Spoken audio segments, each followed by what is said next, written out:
नमस्कार। शुरू करते हैं क्लास 6 का ज्योग्राफी का चैप्टर 3 क्या है, पृथ्वी की गतियाँ। इसमें बेसिकली हम लोग क्या पढ़ने वाले हैं, हम लोग पढ़ने वाले हैं पृथ्वी की कितनी प्रकार की गतियाँ हैं और उस गति के क्या क्या प्रभाव होते हैं वो पढ़ने वाले हैं। तो पृथ्वी की दो प्रकार की गति होती है। पृथ्वी की गति कितनी प्रकार की होती है? दो प्रकार की होती है। पृथ्वी का अपने अक्ष पर घूमना घूर्णन कहलाता है और सूर्य के चारों ओर एक स्थिर कक्ष में घूमना क्या कहलाता है? परिक्रमण कहलाता है। तो दो तरीके की गति, एक घूर्णन गति और एक परिक्रमण गति।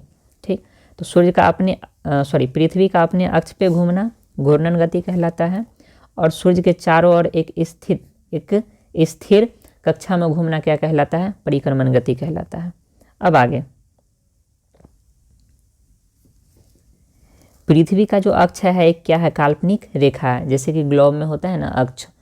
तो ऐसा नहीं है कि पृथ्वी में सचमुच जो है एक अक्ष खींचा हुआ है, मतलब जो पृथ्वी के उत्तरी ध्रुव से लेकर के और दक्षिणी ध्रुव दोनों तरफ निकला हुआ, ऐसा बिल्कुल भी नहीं है। ये एक क्या है? काल्पनिक रेखा है। ठीक, जो क्या कह रहा है, कक्षीय सतह से जो है 66 यानी 66.5 डिग्री का कोण बनाती है। अब समझते हैं, जैसे ये पृथ्वी है, ठीक, तो ये हो गया अक्ष और ये हो गया इसका तल यानी सतह, और पृथ्वी का जो है ये काल्पनिक वाला अक्ष ये हुआ। तो पृथ्वी अपने अक्ष के साथ तो 23.5 डिग्री का कोण बनाती है, ये हम लोग समझ चुके हैं। पृथ्वी सतह से यानी तल से कितने डिग्री का कोण बनाती है? तो 66.5 डिग्री का कोण बनाती है। ठीक, अब क्या कह रहा है कि वह समतल जो कक्ष के द्वारा बनाया जाता है उसको क्या कहते हैं? कक्षीय समतल कहते हैं। यानी कि जो ये बना रहा था समतल, ठीक, इसको कहा जाता है कक्षीय समतल, जो इसके कक्ष के द्वारा बनाया जा रहा है। ठीक, ये जो पृथ्वी है और ये इसका क्या है? कक्ष है। ठीक, और इसके साथ जो समतल बन रहा है, ये समतल जो बन रहा है, ठीक, इसको हम लोग क्या कहते हैं? कक्षीय समतल कहते हैं। आगे बढ़ जाते हैं। आगे क्या है? पृथ्वी सूर्य के प्रकाश प्राप्त करती है। अब सूर्य का प्रकाश जब प्राप्त करती है,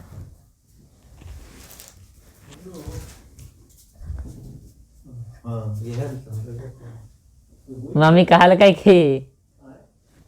कि छूट गए।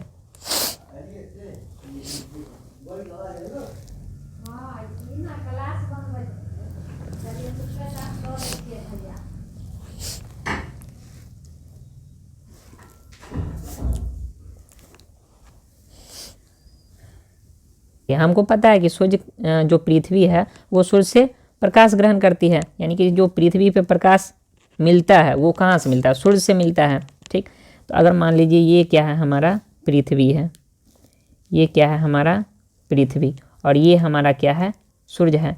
तो यहाँ से कभी भी प्रकाश आएगा तो पृथ्वी का आधा भाग ही क्या होगा? प्रकाशित होगा, क्योंकि पृथ्वी की आकृति क्या है? गोल है। ठीक, तो आधा भाग क्या होगा? प्रकाश में रहेगा और आधा भाग क्या रहेगा?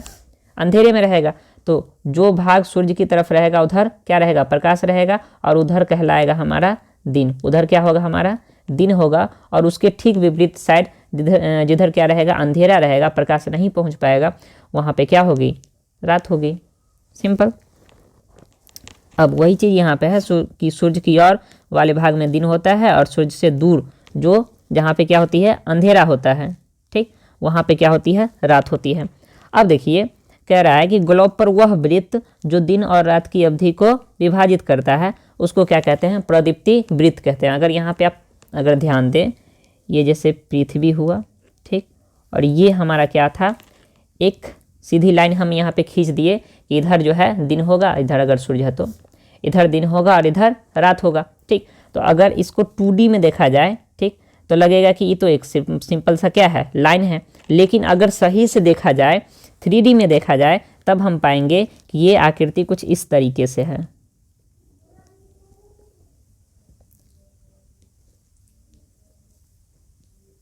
ये आकृति कुछ इस तरीके से है। ठीक, यानी कि इधर वाला भाग क्या है? अंधेरा। तो ये जो वृत्त जो है, ये वृत्त दूसरे रंग से दिखा दे हम, ये जो वृत्त है जो दिन और रात की अवधि को क्या करता है? विभाजित करता है, इस वृत्त को हम लोग क्या कहते हैं, प्रदीप्ति वृत्त कहते हैं। आई होप कि ये क्लियर हो गया होगा कि प्रदीप्ति वृत्त किसको कहते हैं। ग्लोब पर वह वृत्त जो दिन और रात को विभाजित करता है उसको क्या कहते हैं, प्रदीप्ति वृत्त कहते हैं। अब प्रदीप्ति वृत्त के बारे में एक चीज़ है कि यह वृत्त जो है अक्ष के साथ कभी भी मिलता नहीं है, ठीक है, अक्ष के साथ कभी भी मिलता नहीं है। कैसे देख लेते हैं थोड़ा सा। देखिए ये तो ऐसे बन रहा है, ठीक, ऐसे है, ठीक, और एक मिनट नीचे में एक पिक्चर है, उसके सहायता से हम समझने की कोशिश करते हैं। अब देखिए यहाँ पे इस पिक्चर से समझते हैं। ये जो लाइन है ये लाइन ऐसे नहीं है, ये लाइन क्या है, ऐसे है, ठीक, और अक्ष क्या है, ये वाला है। तो अगर आप 3D में देखने के, चूँकि यहाँ पिक्चर 2D में दिया हुआ है तो यहाँ लगेगा कि अरे ये तो टच कर रहा है, लेकिन अगर 3D में देखें तो हम पाएंगे कि चूँकि वृत्त क्या है, पृथ्वी के ऊपर ऊपर क्या हो रहा है, जा रहा है। ग्लोब पे भी अगर देखें तो पृथ्वी के चारों और ऊपर ऊपर अगर वृत्त बनाते हैं, एक टॉर्च जलाइए, ठीक, और दूसरी तरफ तो जिधर प्रकाश हो रहा है और जिधर प्रकाश नहीं हो रहा, तो वो जो वृत्त जो बांट रहा है, ठीक, वो जो वृत्त बांट रहा है वो क्या होगा, पृथ्वी के सतह के ऊपर ऊपर होगा, ठीक, और ये जो अक्ष है वो पृथ्वी के अंदर, मतलब वास्तविक नहीं है, काल्पनिक है, तो क्या होगा, अंदर अंदर जाएगा। तो कभी भी ये वृत्त जो है प्रदीप्ति वृत्त कभी भी टच नहीं करेगा अक्ष को, यही कह रहा है यहाँ पे। क्या था पॉइंट, कि यह वृत्त जो है यानी प्रदीप्ति वृत्त अक्ष के साथ नहीं मिलता है, जैसा कि आप पिक्चर में नीचे में देख सकते हैं, वो चीज़ है। अब पृथ्वी अपने अक्ष पर एक चक्कर पूरा करने में लगभग कितना समय लेती है, 24 घंटे का समय लेती है, ठीक। एग्जैक्ट कितना होता है, 23 घंटा और 56 मिनट होता है, एग्जैक्ट इतना होता है, ठीक है। कितना समय लेती है, 24 घंटे का समय लेती है। घूर्णन के समय काल को पृथ्वी पर क्या कहा जाता है, एक दिन कहा जाता है, ठीक। ये जो पृथ्वी अपने अक्ष पर एक दिन में घूमने में यानी एक चक्कर घूमने में कितना लेती है, 24 घंटे, इसी समय काल को क्या कहा जाता है, एक दिन का समय कहा जाता है। और यह पृथ्वी की क्या है, दैनिक गति है। अब दैनिक गति से क्या होता है, ठीक, ये यहाँ पे पिक्चर है कि ये जो 66.5 डिग्री है ये तल के साथ बना रहा है और 23.5 डिग्री अक्ष के साथ बना रहा है, ये है, ये तो हम समझ चुके हैं पहले। अब हम समझ रहे थे कि जो पृथ्वी की घूर्णन गति है, पृथ्वी की घूर्णन गति, इससे क्या प्रभाव पड़ता है, ठीक। तो पृथ्वी की घूर्णन गति से प्रभाव पड़ता है कि दिन और रात होता है, ठीक है। पृथ्वी के घूर्णन गति से क्या प्रभाव पड़ता है, तो पृथ्वी के घूर्णन गति से पृथ्वी पे क्या होता है, दिन और रात होता है। अब यहाँ पे एक क्वेश्चन दिया गया है कि पृथ्वी अगर घूर्णन न करे तब क्या होगा। तो अगर घूर्णन नहीं करेगी तो दिन और रात की अवधि नहीं हो पाएगी। जिधर दिन है वो उधर हमेशा दिन ही रहेगा और जिधर रात है उधर हमेशा क्या रहेगा, रात ही रहेगा। तो क्या होगा, जिधर दिन हमेशा रहेगा उस भाग में क्या पड़ेगी, गर्मी पड़ेगी और लगातार गर्मी पड़ेगी, और जिस भाग में अंधेरा रहेगा वहाँ रात रहेगा, वहाँ पूरे समय के लिए क्या रहेगी, ठंड रहेगी, जो कि जीवन के लिए क्या है, सही स्थिति नहीं है। ऐसे स्थिति में जीवन संभव नहीं हो पाएगा। तो अगर पृथ्वी घूर्णन न करे तो हमारा जीवन भी क्या है, संभव नहीं है, ठीक। तो अभी तक हम एक गति के बारे में समझ चुके हैं, क्या है वो, पृथ्वी की घूर्णन गति, और घूर्णन गति का प्रभाव क्या पड़ा, दिन और रात की अवधि होती है, बस, मतलब दिन और रात होता है, बस ये समझ चुके हैं। अब आगे पढ़ने वाले हैं परिक्रमण गति, लेकिन उससे पहले यहाँ बॉक्स में एक जानकारी दी गई है, इसको देख लेते हैं। क्या है, प्राचीन भारतीय खगोल शास्त्री आर्यभट्ट ने बताया था कि पृथ्वी क्या है, गोल है और अपने अक्ष पर क्या होती है, घूमती है, ठीक। तो किसने बताया था, तो खगोल शास्त्री आर्यभट्ट ने बतलाया था।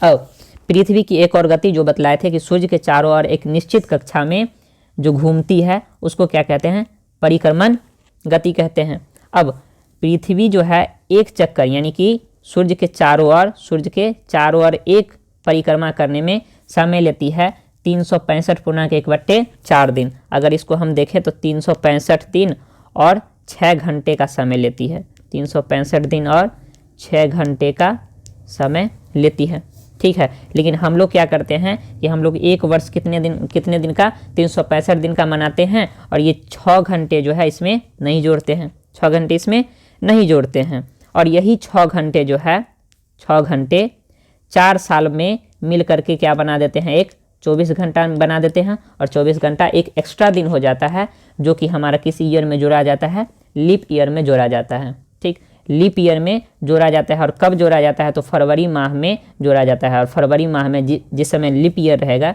जो लीप ईयर रहेगा उसमें फरवरी माह जो है 28 के बदले 29 दिन का हो जाएगा। ठीक, तो ये एक सामान्य सी जानकारी थी। अब पृथ्वी का जो परिक्रमण गति है इससे क्या क्या प्रभाव पड़ता है इसको देख लेते हैं। अब देखिए, मान लीजिए कि समय है क्या? जून का। ठीक, समय क्या है? जून का। इस समय क्या होता है कि पृथ्वी जो है, पृथ्वी का उत्तरी ध्रुव, अगर पिक्चर में आपको दिख रहा होगा तो ये उत्तरी ध्रुव है और नीचे में दक्षिणी ध्रुव है। ठीक, तो उत्तरी ध्रुव क्या होता है कि ज़्यादातर झुका होता है, ज़्यादा झुका होता है किसके तरफ? सूर्य के तरफ। और इसके विपरीत दिसंबर के समय यानी कि ठंड के समय, मेनली समझिए कि गर्मी के समय क्या होता है, पृथ्वी का उत्तरी ध्रुव किधर झुका होता है? सूर्य की तरफ। और जाड़े के दिन में क्या होता है? पृथ्वी का दक्षिणी ध्रुव क्या होता है? सूर्य की तरफ ज़्यादा झुका होता है। ठीक, अब इससे क्या क्या प्रभाव पड़ता है सो देखते हैं।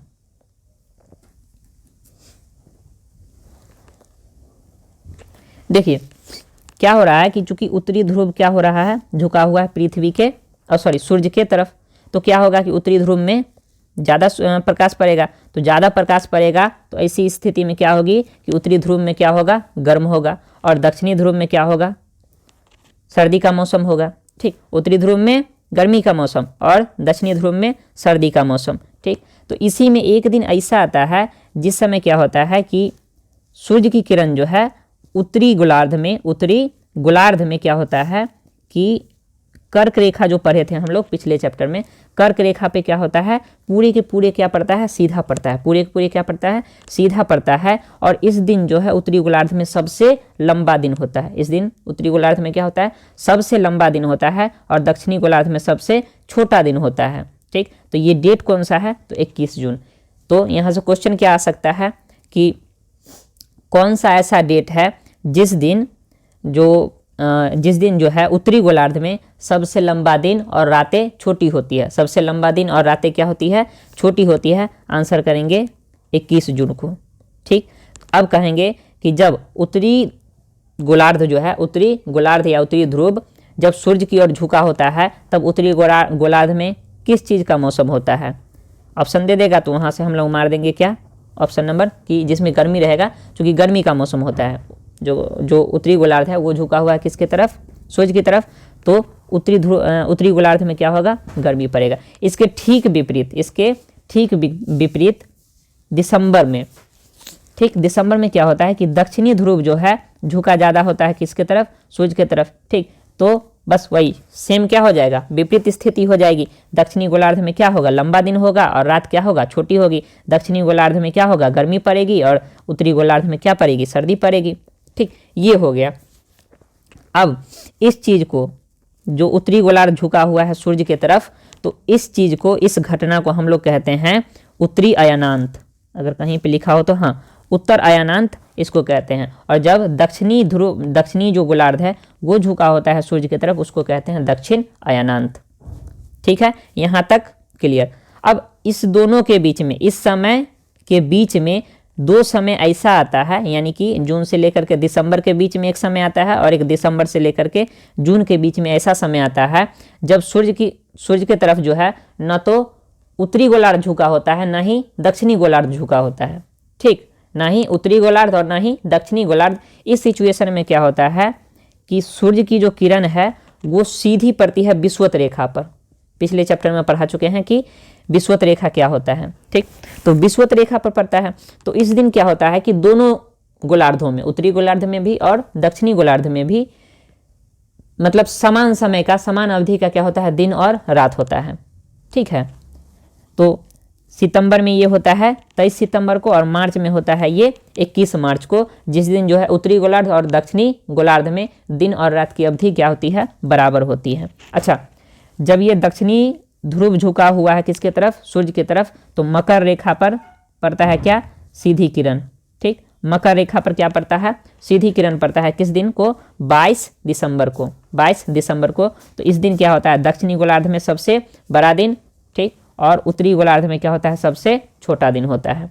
अब यहाँ से यहाँ से क्या क्या आया सो देख लेते हैं। देखिए अगर हम लोग उत्तरी गोलार्ध में रह रहे हैं तो यहाँ से यहाँ तक जो है, देखिए जब उत्तरी ध्रुव या उत्तरी गोलार्ध सूर्य की तरफ झुका होगा तब क्या रहेगा, गर्मी रहेगा।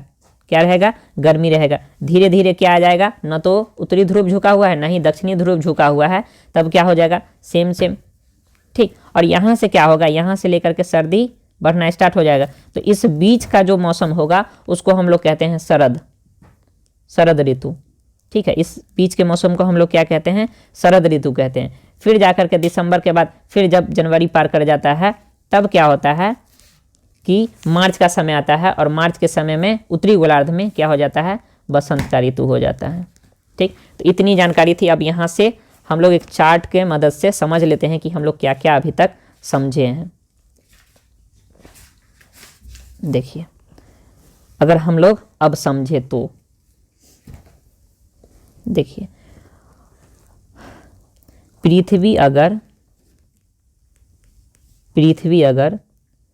पृथ्वी का उत्तरी गोलार्ध, या टॉपिक ये दे देते हैं,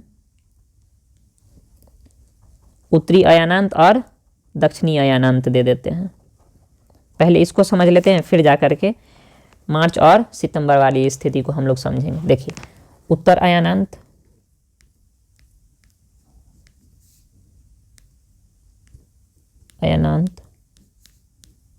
और दक्षिण अयानांत, इसको समझ लेते हैं। अयानांत, देखिए क्या होगा,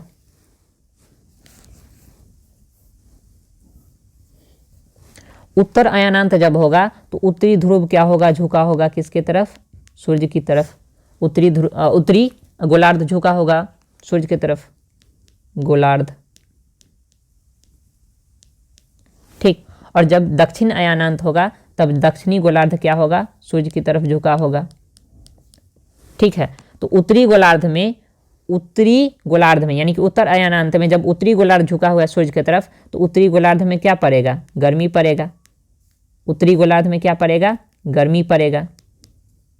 ठीक, गर्मी पड़ेगा। और दक्षिणी गोलार्ध में क्या होगा, ठंडी पड़ेगा। दक्षिणी गोलार्ध में क्या पड़ेगा, सर्दी पड़ेगा। उसी तरीके से दक्षिण अयानांत है तो दक्षिण गोलार्ध में क्या पड़ेगा, गर्मी पड़ेगा। और उत्तर में क्या पड़ेगा, उत्तर में यानी कि उत्तरी गोलार्ध में क्या पड़ेगा, सर्दी पड़ेगा। ठीक, तो अब उत्तरी गोलार्ध में यहां पे क्या आ जाएगा, यहां पे 21 जून का ऐसा समय आएगा जब उत्तरी गोलार्ध में क्या होगा, दिन बड़ा होगा। और यहाँ पे 22 दिसंबर का दिन आएगा जिस समय दक्षिणी गोलार्ध में क्या आएगा, दिन बड़ा होगा। तो जब उत्तरी गोलार्ध में दिन बड़ा होगा तब दक्षिणी गोलार्ध में दिन क्या होगा, छोटा होगा। और जब दक्षिणी गोलार्ध में दिन बड़ा होगा तब उत्तरी गोलार्ध में क्या होगा, दिन छोटा होगा। ठीक, तो 21 जून को उत्तरी गोलार्ध में दिन बड़ा, रात छोटा, तो उस समय क्या हो जाएगा, दक्षिणी गोलार्ध में दिन छोटा, रात बड़ा। ठीक, और 22 दिसंबर को क्या हो जाएगा, उत्तरी गोलार्ध में होगा दिन छोटा, रात बड़ा, लेकिन दक्षिणी गोलार्ध में क्या हो जाएगा, दिन बड़ा और रात छोटा। ठीक, तो क्लियर हो गया यहाँ पे। और उसके बाद इन दोनों के बीच में एक सिचुएशन ऐसा आता है जब उत्तरी गोलार्ध, न तो उत्तरी गोलार्ध न ही दक्षिणी गोलार्ध सूर्य की ओर झुका होता है, तो उसमें क्या होता है कि दिन और रात की अवधि क्या होती है, बराबर होती है। दिन और रात की अवधि बराबर होती है, तो उसको हम लोग क्या कह देते हैं। अच्छा हाँ, ये जो घटना है जब दिन और रात की अवधि बराबर होती है तो इस घटना को हम लोग कहते हैं विषुव।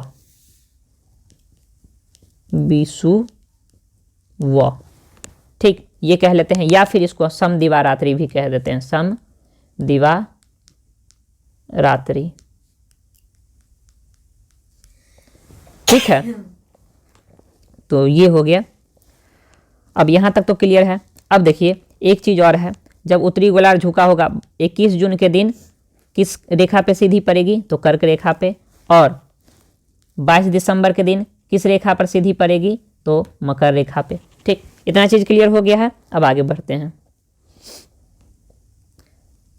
अब वही है आगे कि 4 वर्षों में प्रत्येक वर्ष का जो है 6-6 घंटा मिलकर के एक दिन 24 घंटे का निर्माण करता है, जो पढ़ रहे थे, जो कि फरवरी माह में जोड़ दिया जाता है। और प्रत्येक चौथे वर्ष पे फरवरी का माह जो है 28 के बदले 29 दिन का हो जाता है। ऐसे वर्ष में जो दिन होता है 366 दिन का होता है और ऐसे वर्ष को लीप ईयर कहा जाता है। बाकी खत्म है, जैसे 2024 भी है, ये क्या है, लीप ईयर है। ठीक, अब देखिए क्या है कि सामान्यतः एक वर्ष में जो है गर्मी, सर्दी, बसंत और शरद ऋतुओं में बांटा जाता है। हम लोग समझ चुके हैं कि कौन कौन सिचुएशन में क्या होगा, गर्मी, सर्दी और बसंत और शरद होगा। ठीक, ऋतुओं में परिवर्तन सूर्य के चारों ओर पृथ्वी की स्थिति में परिवर्तन के कारण होता है। यहाँ तक चीज़ें क्या हो चुकी थी, क्लियर हो चुकी थी। अब देखिए आगे जो सब है सब देख लेते हैं, बस वही जो अभी तक हम समझे हैं वही सारा चीज़ है। क्या देखिए 21 जून को जो है उत्तरी गोलार्ध क्या होता है, सूर्य की ओर झुका होता है। सूर्य की किरण जो है कर्क रेखा पर सीधी पड़ती है। इसके परिणाम स्वरूप इस क्षेत्र में ऊष्मा क्या होता है, अधिक प्राप्त होता है। और ध्रुवों के पास क्या होता है, ध्रुवों के वाले क्षेत्रों में कम ऊष्मा प्राप्त होता है। ठीक है, चूँकि तिरछी चली जाती है ना, जैसे कि ये पृथ्वी है तो यहाँ जैसे जैसे ये चूँकि ज़्यादा सूर्य के करीब होगा और जैसे जैसे ऊपर जाएंगे हम तो ये तिरछा पड़ता चला जाएगा। तो यहाँ पे वैसे भी क्या होगा, सूर्य की किरण इधर भी उत्तरी ध्रुव में भी और दक्षिणी ध्रुव में भी क्या पड़ेगा, कम ही पड़ेगा। तो यहाँ वैसे भी क्या रहती है, ठंडी ही रहती है। शीत कटिबंध में हम लोग समझ चुके हैं उसको। अब एक चीज़ यहाँ पे समझना बाकी था कि जैसे यहाँ पे पड़ रहा है उसी पिक्चर की सहायता से समझ लेते हैं। अब देखिए जब क्या होगा कि यहाँ से जब सूर्य चलना, यहाँ पे ये जो पृथ्वी है जब यहाँ से यहाँ तक आना और यहाँ से यहाँ तक आना शुरू करेगा, क्या होगा इस सिचुएशन में उत्तरी गोलार्ध ही क्या है, सूर्य की तरफ झुका हुआ है। इस बीच में क्या है, उत्तरी गोलार्ध ही सूर्य की तरफ झुका हुआ है। तो उत्तरी गोलार्ध चूंकि सूर्य की तरफ झुका हुआ है तो उत्तरी ध्रुव पे क्या रहेगा, हमेशा प्रकाश पड़ेगा। ठीक, उत्तरी ध्रुव पे क्या होगा, हमेशा प्रकाश पड़ेगा। तो 6 महीने का क्या हो जाएगा, यहाँ पे उत्तरी गोलार्ध में दिन रहेगा। ठीक, और दक्षिणी गोलार्ध में क्या रहेगा, रात रहेगा। उसी के विपरीत इधर क्या हो जाएगा, इधर जब दक्षिणी गोलार्ध झुकना स्टार्ट हो जाएगा तो दक्षिणी जो ध्रुव होगा वहाँ पे क्या रहेगा, दिन होना स्टार्ट हो जाएगा। और यहाँ तक जब तक दक्षिणी गोलार्ध पूरा का पूरा मतलब सीधा नहीं हो जाए, यानी कि दक्षिणी गोलार्ध जब तक झुका हुआ है तब तक क्या हो जाएगा, दक्षिणी गोलार्ध में 6 महीने का दिन रहेगा और उत्तरी गोलार्ध में क्या रहेगा, रात रहेगा। तो यहाँ से क्वेश्चन आ सकता है कि ध्रुवों पर जो है कितने दिन का दिन और रात होता है, तो 6 महीने का रात और दिन होता है। ये चीज़ें भी क्लियर हो चुकी है। अब आगे बढ़ जाते हैं। यहाँ पे क्या है, ध्रुवों के पास वाले क्षेत्र में कम ऊष्मा पड़ती है क्योंकि सूर्य की किरण क्या होती है, तिरछी पड़ती है। अब उत्तर ध्रुव सूर्य की तरफ क्या होता है, झुका होता है। और उत्तरी ध्रुव रेखा के बाद वाले भागों में लगभग क्या होता है, 6 महीने, यानी जो शीत कटिबंध वाला क्षेत्र जो हम पढ़े थे उस भाग में 6 महीने लगातार क्या रहता है, दिन रहता है। और चूंकि उत्तरी गोलार्ध में दिन रह रहा है तो दक्षिणी गोलार्ध में क्या रहेगा, रात रहेगा।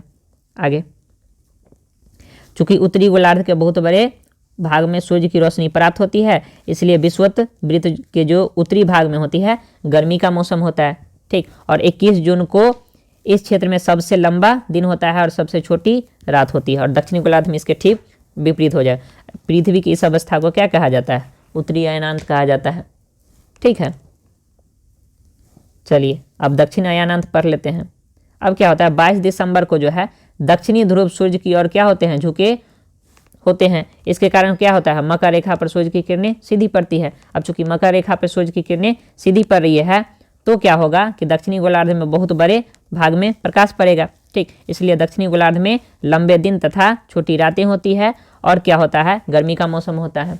और जो उत्तरी ध्रुव है ठीक, उधर क्या होगा, सर्दी का मौसम पड़ेगा। इसके ठीक विपरीत जो है उत्तरी गोलार्ध में होता है। तो पृथ्वी की इस अवस्था को क्या कहा जाता है, दक्षिण अयनांत कहा जाता है।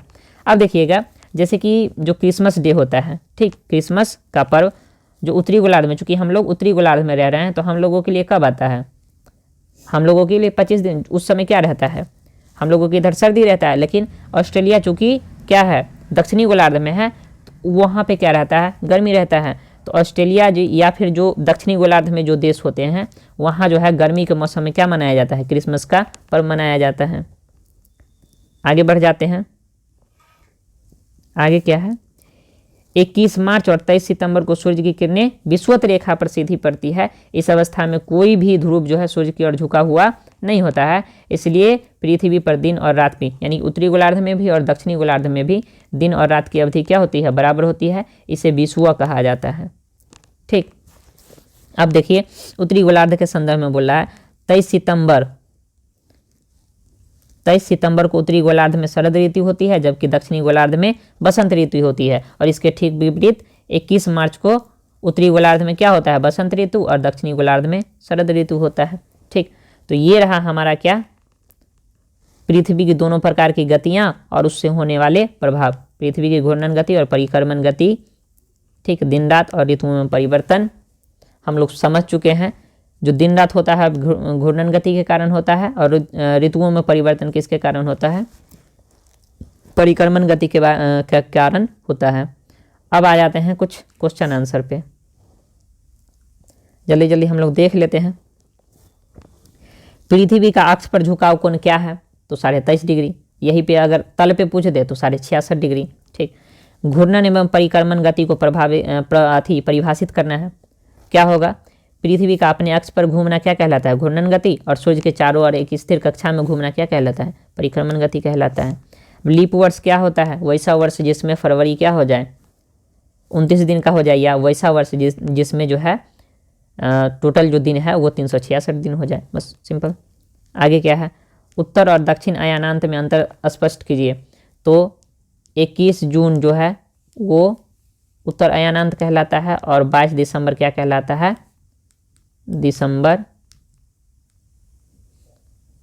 दक्षिण अयानांत कहलाता है। और इस दिन क्या क्या होता है समझ चुके हैं। उत्तर अयानांत में क्या होता है, कर्क रेखा पे पड़ती है सीधी किरण, और 22 दिसंबर को यानी कि दक्षिण अयानांत में क्या पड़ता है, मकर रेखा पे, और इसमें कर्क रेखा पे। बस ये सारी चीज़ें हैं। इसमें क्या होता है, उत्तरी गोलार्ध झुका होता है सूर्य की तरफ, इसमें दक्षिणी गोलार्ध झुका होता है। बस यही सारी चीज़ें लिखनी है। आगे है विषुवत क्या है, तो दिन रात की अवधि क्या होती है, 23 सितंबर और 21 मार्च को बराबर होती है। यही जो अवस्था है इसको क्या कहते हैं, विषुवत कहते हैं। बस हो गया। दक्षिणी गोलार्ध में उत्तरी गोलार्ध की अपेक्षा उत्तर एवं दक्षिण का अयानांत अलग अलग समय पर क्यों होता है। बस सिंपल सी बात है कि पृथ्वी चूँकि झुकी हुई है कितना, 23.5 डिग्री अपने अक्ष पे, और जब सूर्य की परिक्रमा करती है तो उसका एक भाग जो होता है या तो उत्तरी गोलार्ध या फिर दक्षिणी गोलार्ध जो होता है वो 6 महीने के लिए क्या हो जाता है कि सूर्य की ओर ज़्यादा झुका हुआ हो जाता है। इसके कारण जो है अयानांत जो है अलग अलग समय पर होता है। उत्तर अयानांत और दक्षिण अयानांत क्या होता है, अलग अलग समय पर होता है। आगे बढ़ जाए। ध्रुवों पर लगभग 6 महीने का दिन और 6 महीने की रात होती है। तो जब उत्तरी गोलार्ध झुका रहेगा तो उत्तरी ध्रुव पर क्या होगा, 6 महीने तक लगातार प्रकाश पड़ता रहेगा। ठीक, और जो दक्षिणी ध्रुव होगा वहाँ क्या होगा, 6 महीने तक लगातार अंधेरा रहेगा। और इसके ठीक विपरीत जब दक्षिणी जो गोलार्ध है वो झुका रहेगा तो उधर होगा। आगे आ जाते हैं कुछ ऑब्जेक्टिव पे। क्या है, पृथ्वी की सूर्य के चारों ओर की गति को कहा जाता है, ऑप्शन ए घूर्णन, ऑप्शन बी परिक्रमण, ऑप्शन सी क्या है, झुकाव। तो सूर्य के चारों ओर पूछेगा तो क्या हो जाएगा, परिक्रमण। आगे है, सूर्य की सीधी किरणें विषुवत रेखा पर किस दिन पड़ती है, 21 मार्च, 21 जून और 22 दिसंबर को। पूछ रहा है सूर्य की किरणें विषुवत रेखा पर कब पड़ती है। ठीक, तो विषुवत रेखा पर पड़ेगी यानी कि दिन और रात की अवधि बराबर होगी, तो कब होती है, 21 मार्च को होती है। आगे बढ़ जाएं। आगे है तीसरा नंबर क्वेश्चन कि गर्मी में क्रिसमस का पर्व कहाँ मनाया जाता है, जापान, भारत, ऑस्ट्रेलिया। इसका सही आंसर हो जाएगा ऑस्ट्रेलिया, क्योंकि दक्षिणी गोलार्ध में है। आगे, ऋतुओं में परिवर्तन पृथ्वी की किस गति के कारण होता है, घूर्णन गति के कारण, परिक्रमण गति के कारण, गुरुत्वाकर्षण के कारण। तो इसका सही आंसर हो जाएगा परिक्रमण गति के कारण ऋतुओं में परिवर्तन, और दिन रात की अगर पूछे तो घूर्णन के कारण। ठीक, चलिए आ जाएं अब खाली स्थान वाले पे। एक लीप वर्ष में दिनों की संख्या कितनी होती है, तो 366 होती है। एक लीप वर्ष में जो दिनों की संख्या होती है कितनी होती है, 366 होती है। आगे, पृथ्वी की प्रतिदिन की गति को क्या कहते हैं, तो घूर्णन कहते हैं। क्या कहते हैं, घूर्णन कहते हैं। आगे क्या है, पृथ्वी के चारों ओर डैश कक्षा, पृथ्वी सूर्य के चारों ओर डैश कक्षा में घूमती है, तो स्थिर कक्षा में घूमती है, स्थिर कक्षा में घूमती है। या फिर दीर्घवृत्ताकार, अगर पूछ ले आकार कैसा है, ठीक, तो हम लोग क्या कहेंगे, दीर्घवृत्ताकार। पिछले चैप्टर में हम लोग ये चीज़ पढ़ चुके हैं, दीर्घवृत्ताकार कक्षा में घूमती है। ठीक, आगे है 21 जून को सूर्य की किरणें किस रेखा पर सीधी पड़ती है, किस जून को पूछ रहा है, तो उत्तरी गोलार्ध झुका हुआ है और उत्तरी गोलार्ध में कौन सा रेखा होता है, कर्क रेखा, तो कर्क रेखा हो जाएगा इसका आंसर। ठीक, और यही पूछ दे कि 22 दिसंबर को, तब उस समय हो जाएगा मकर रेखा। ठीक है, आगे बढ़ जाएं। लास्ट क्वेश्चन है, डैश ऋतु में दिन छोटे होते, तो सर्दी के ऋतु में क्या होती है, दिन छोटे होते हैं। सर्दी के ऋतु में क्या होती है, दिन छोटे होते हैं। तो ये रहा क्वेश्चन और पूरा का पूरा डिटेल। आई होप कि सारी चीज़ें समझ में आई होंगी। थोड़ा सा कन्फ्यूजिंग है वो दिन और रात की अवधि वाला, लेकिन उसको अगर कॉन्सेप्ट से सही से अगर देखा जाए तो सारी चीज़ें क्लियर हो जाएंगी और लगेगा कि हाँ सारा का सारा चीज़ क्या है, साइंटिफिक ही है। ठीक, तो आज के लिए बस इतना ही, मिलते हैं अगले क्लास में, तब तक के लिए बहुत बहुत धन्यवाद।